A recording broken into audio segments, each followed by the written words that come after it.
Okay, what if I told you that the biggest business opportunity of the 21st century, well, it isn't in tech or finance. What if it's actually in solving the world's biggest challenges? Today, we're going to unpack exactly that, how to flip the script and turn sustainability from something you have to do into your most powerful competitive advantage. So you see a company like Ben & Jerry's put up a sign like this, they're literally going on strike for the planet. And you have to ask, right? Is this just a clever PR stunt, or is it a sign of a massive shift in how business is done? That's the real question we're tackling today. Is this all for show, or is this the new playbook for how you actually win in business? All right, so here's our game plan for today. First, we're going to dig into the why. Why is sustainability suddenly this secret weapon for getting ahead? Then, we'll get into the what by decoding a couple of key MBA concepts, ESG and shared value. And finally, we'll wrap up with the how, a real practical playbook for building a strategy, sparking innovation, and really becoming the kind of leader who makes all this happen. All right, let's jump right in. You know, for way too long, there's been this idea that you have to choose. You can either make a profit or you can make a difference. But what if that's just a false choice? The smartest companies out there are proving that aligning with the planet and its people, well, it isn't some kind of sacrifice. It's actually a core driver of creating value in the long run. And this right here, this really shows you how business thinking has evolved. Just look at the progression.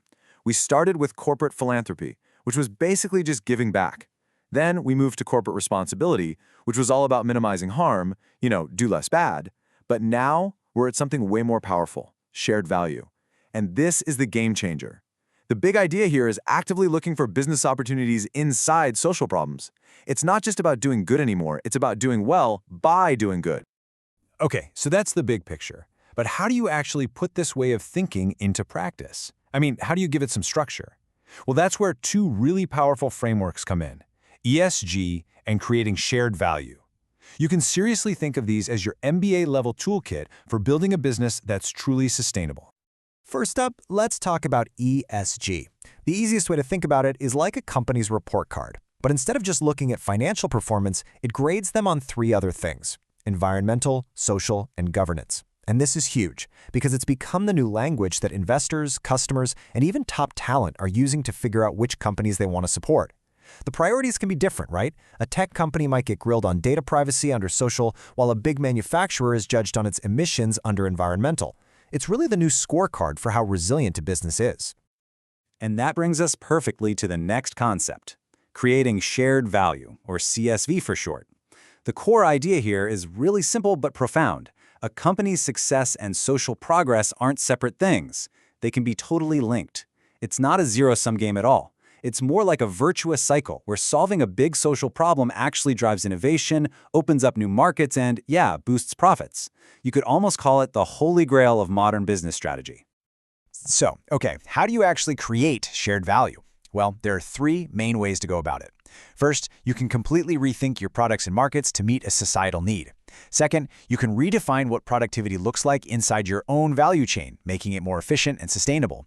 And third, you can help build up the local communities you operate in. The classic example is Nespresso, right? They invest in training and better infrastructure for their coffee farmers. That makes their own supply chain stronger, sure, but it also lifts up the entire community. It's a win-win. All right, so we've covered the what. We have these frameworks. Now let's get down to the how. How do you actually build a corporate strategy that doesn't just mention sustainability, but puts it right at the very core of everything you do? Look, building a strategy like this isn't some kind of guessing game. There's a clear roadmap to follow. It all starts with really understanding who your stakeholders are. From there, you set clear goals and, you make a concrete plan. But I want you to pay close attention to step 4 here, developing a supportive culture. This is so critical. Because honestly, without a culture that actually believes in this mission, the best plan in the world is just going to fall flat. After that, it's all about measuring, reporting, and then doing it all over again, always getting better. And this quote from IKEA's former chief sustainability officer, it's just perfect. It gets right to the heart of what it takes. Setting these huge, all-in goals is the only way to unlock real, radical innovation. Think about it. A 90% target? That kind of lets people off the hook. But a 100% target? Wow. That forces everyone to completely stop doing things the old way and start inventing the future. It's an absolute masterclass in leadership. And of course, you know the old saying, what gets measured gets managed. That's why key performance indicators, KPIs, are so incredibly important. This table just gives you a little taste of the kinds of metrics you need to be tracking. We're talking about more than just your carbon footprint. We're talking about employee turnover, your board's independence, and, this is a big one, how much revenue you're actually generating from sustainable products. This is the hard data that proves the business case and really drives performance. Okay, now let's get to the really exciting part, innovation. Because a real sustainability strategy isn't about playing defense, right? It's not just about complying with regulations. It's about playing offense. It's about taking the constraints and challenges of sustainability and using them to spark incredible new ideas and create brand new opportunities for growth. And a great way to think about this is as a spectrum.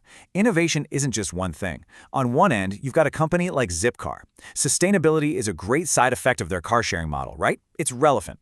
Then, in the middle, you've got a powerhouse like Patagonia, where sustainability is a key ingredient baked into every single product they make. That's informed. And then, all the way on the other end, you have a company like Synergy in Kenya. Their entire business model is literally built to solve a sanitation crisis by turning waste into fertilizer. For them, sustainability isn't an ingredient, it's the entire recipe. It's completely driven by it. So how can you make this happen in your own organization?